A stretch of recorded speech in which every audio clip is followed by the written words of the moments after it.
Pakistan cricket के अंदर एक बड़ा मसला चल रहा है। मसला ये है कि बाबर आजम, मोहम्मद रिजवान, शाहीन शाह अफरीदी और बाकी पाकिस्तानी प्लेयरों के एनओसी मुकम्मल तौर पर बंद है। जैसा कि हम सब जानते हैं कि एशिया कप के फाइनल के बाद सारे प्लेयरों के एनओसी ब्लॉक कर दिए थे। इस वजह से ब्लॉक किए थे कि वो अपनी इंटरनेशनल क्रिकेट के ऊपर फोकस करें, ना कि इन फ्रेंचाइज क्रिकेट के ऊपर, बल्कि दूसरी कंट्रीज के अंदर लीग जाके खेले, उनके ऊपर फोकस करें, वो अपनी कंट्री के ऊपर फोकस करें। तो अब मैं आपको बताने जा रहा हूँ कि ऑस्ट्रेलियन गवर्नमेंट ने क्या डिमांड किया है। ये जो टॉप क्लास के प्लेयर हैं जिनके ऊपर करोड़ों रुपए लगा चुकी है बीबीएल की तरफ से, कह चुकी है, एग्रीमेंट हो चुका है, उन्होंने क्या बात कही है पीसीबी को, वो क्यों चाहते हैं कि बाबर आजम, मोहम्मद रिजवान, शाहीन शाह अफरीदी बीबीएल के अंदर आए, और फिर अब क्या चांसेस नजर आ रहे हैं बाबर आजम, मोहम्मद रिजवान के, और इसके ऊपर पीसीबी क्या राय रखता है। यहाँ हम बात को बड़ी गौर से और तवज्जो से सुनिएगा।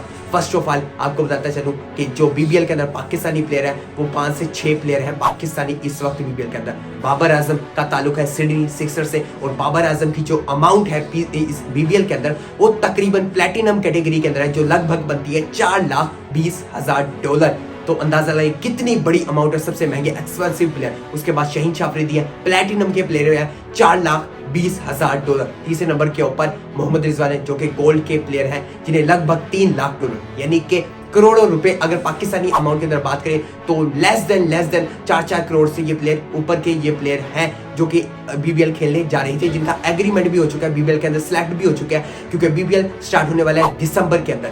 तो अब बीबीएल जो है, बीबीएल की मैनेजमेंट है, बीबीएल की मैनेजमेंट ने पीसीबी से बात की। उन्होंने कहा कि हमें बाबर आजम, मोहम्मद रिजवान, शाहीन शाह अफरीदी ये प्लेयर हमें दिए जाएं। हमने बड़ी एग्रीमेंट हो चुकी है, हमारी बातचीत हो चुकी है इन प्लेयरों के साथ। मुकम्मली तौर पे रिक्वेस्ट की है पाकिस्तान क्रिकेट बोर्ड के जो है मोहसिन नकवी साहब है, उनसे रिक्वेस्ट की गई है कि आप इन प्लेयरों को दें। तो इसके उन्होंने काफ़ी अच्छी भली रिक्वेस्ट की, उन्होंने बातचीत की, उन्होंने अपने अल्फाज के अंदर लेटर भेजा, जो भी बातचीत थी उन्होंने कहा कि हमें ये प्लेयर चाहिए, प्लीज़ उनसे रिक्वेस्ट किया बढ़िया।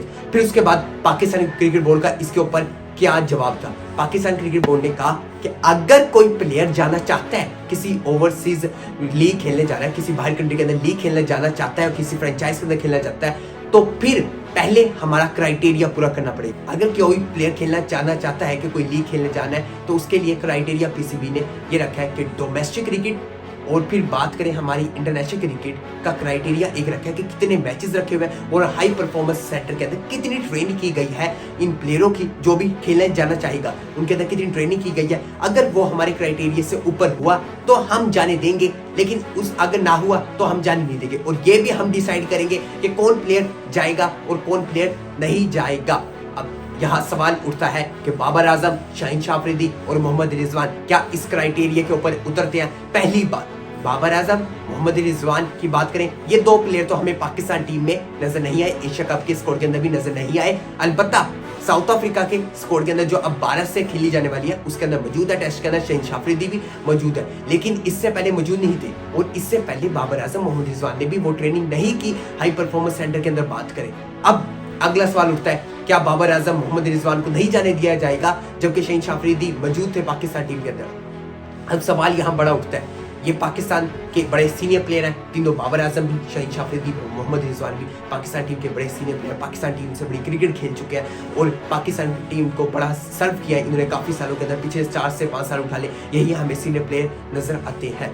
अब इसके बाद होगा क्या अगर पीसीबी ये फैसले रोक रहा है और पीसीबी जाने नहीं देगा इन तीनों प्लेयरों को, बाबर आजम को, शाहीन शाह अफरीदी को, क्योंकि मैंने आपको बताया ये करोड़ों से ऊपर के बनते और टॉप क्लास के प्लेयर ये पिक किए गए हैं बीबीएल के अंदर, और बड़ी बड़ी फ्रेंचाइज की तरफ से ये प्लेयर पिक किए गए हैं, कोई छोटी फ्रेंचाइज की तरफ से पिक नहीं किए गए, क्योंकि बीबीएल ने इस दफा ज्यादातर पाकिस्तानी प्लेयरों को, जो प्लेटिनम कैटेगरी, जो टॉप क्लास के प्लेयर थे, उन्हें पिक किया था पाकिस्तानी प्लेयरों को। अब बीबीएल ने जो रिक्वेस्ट तो कर दी है पीसीबी चेयरमैन मोहसिन नकवी साहब से कि हमें इन प्लेयर को दें।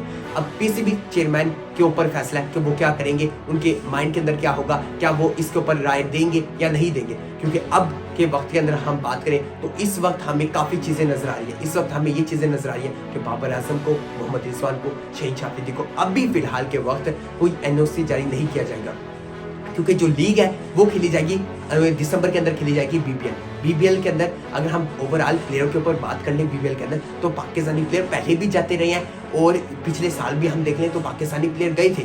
लेकिन अगर हमने ये चीज़ मना कर दी, हमने एनओसी मना कर दिए, तो फिर ऑस्ट्रेलियन क्रिकेट के लिए भी एक बड़ा खतरा होगा, बीबीएल के लिए भी बड़ा खतरा होगा कि उन्होंने इतनी एडवर्टाइजमेंट, उन्होंने इतनी चीज़ें कर लिया और इतनी चीज़ें उन्होंने मैनेज कर ली इन प्लेयरों के लिए, और फिर हम एनओसी जारी नहीं करेंगे। तो यहाँ अब सवाल उठता है, क्या बीबीएल की जो मैनेजमेंट है वो और जो ऑस्ट्रेलियन क्रिकेट है, क्या वो आने देगी पीएसएल के अंदर हमारे प्लेयरों को?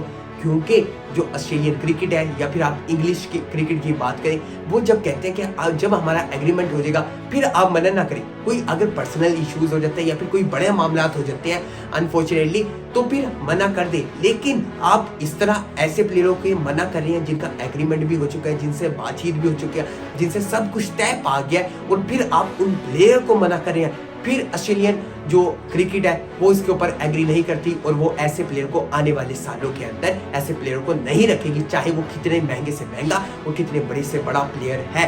तो ये जान लेना होगा कि अगर हमने इस दफा मना किया बीबीएल के अंदर जाने से, तो फिर ऑस्ट्रेलियन क्रिकेट को भी जहन में रखना होगा कि वो भी अपने प्लेयर नहीं भेजेगा। अलबत्ता उनके जो प्लेयर आते हैं वो तो हम जानते हैं कि ऐसे मोस्टली वो प्लेयर होते हैं रिटायर्ड प्लेयर, लेकिन हम बड़े शौक से देखते हैं कि retired player David Warner for example, पिछले सीजन में हमने देखा, बड़े शौक से हमने देखा कि डेविड मिलर आया खेले। लेकिन बात करें जो डेविड वॉर्नर के अलावा भी काफ़ी ऐसे प्लेयर हैं जो कि ऑस्ट्रेलियन क्रिकेट भेजती है अपने पाकिस्तान पीएसएल के अंदर, और पीएसएल की डिमांड भी बड़ी बढ़ती है। पीएसएल हमने ओवरऑल पीएसएल के अंदर देखा काफ़ी प्लेयर ऑस्ट्रेलिया के खेल चुके हैं। तो अब बड़ा ज़रूरी है कि पीसीबी को बड़ा फैसला लेना होगा, पीसीबी को सोचना होगा बाबर आजम के लिए, मोहम्मद रिजवान के लिए और शहीन अफरीदी के लिए। क्यों नहीं चाहते? ये प्लेयर चाहते हैं कि जाके बीबीएल खेले, और इनके लिए बीबीएल खेलना भी बड़ा ज़रूरी है, क्योंकि ये जान लिया जाए कि 2026 का जो वर्ल्ड कप है वो खेला जाएगा फरवरी के अंदर। तो ये लीग कब हो रही है? दिसंबर के अंदर, और ऑस्ट्रेलिया के पीछे से एडवांटेज हो सकता है, एक बड़ी टाइम की लीग है, और फिर उसके अंदर टॉप क्लास के प्लेयर भी मौजूद होंगे, टॉप क्लास के बॉलर भी मौजूद होंगे। अगर हम चाहते हैं कि बाबर आजम को और मोहम्मद रिजवान को हम स्क्वाड के अंदर ऐड करें, तो इससे ज़्यादा बेहतर ऑप्शन हमारे लिए नहीं हो सकता कि बाबर आजम, मोहम्मद रिजवान की हम परफॉर्मेंस देख लें बीबीएल के अंदर कैसी है, और तो हमारे लिए प्रॉपर एक माइंडसेट बन जाएगा, एक प्रॉपर स्ट्रैटेजी बन जाएगी। क्या हम बाबर आजम, मोहम्मद रिजवान को सिलेक्ट करेंगे वर्ल्ड कप के अंदर? नहीं करेंगे, क्योंकि वर्ल्ड कप के लिए सिर्फ और सिर्फ आपके पास इस वक्त कहें तो 4 महीने रह चुके हैं वर्ल्ड कप के लिए, एक बड़ा अरसा गुजर चुका है वर्ल्ड कप के लिए, अब वक्त आ चुका है वर्ल्ड कप का। तो वर्ल्ड कप के लिए सारी हमें प्रिपरेशन तैयार रखनी पड़ेगी, वर्ल्ड कप के लिए हर माइंडसेट हमें रखना पड़ेगा, हर चीजें सोचनी पड़ेगी, क्योंकि ऐसा ना हो बाद में जाके हमें पता लगे कि हमारे पास कोई मिडिल ऑर्डर का प्लेयर नहीं है। क्योंकि हमने देखा कि एशिया कप के अंदर हमारे पास मिडिल ऑर्डर्स के प्लेयर मौजूद नहीं थे, जो कि हम बाद में बड़ा अफसोस करते रहे कि हमारे पास मिडिल ऑर्डर के अंदर कोई ऐसा प्लेयर था ही नहीं जो बड़ी अच्छी परफॉर्मेंस दिखा सके। जो 160-170 रन का अगर हमें कोई चेज मिल भी रहा है तो वो अकेला खड़ा रही 10वीं विकेट तक, कोई ऐसा प्लेयर हमें नजर नहीं आया, सिवाय ओपनर की परफॉर्मेंस नजर आई, साहबजादा फरहान की नजर आई, फखर जमान की नजर आई, और एक आधे मैच के अंदर हमें मोहम्मद हारिस की नजर आई।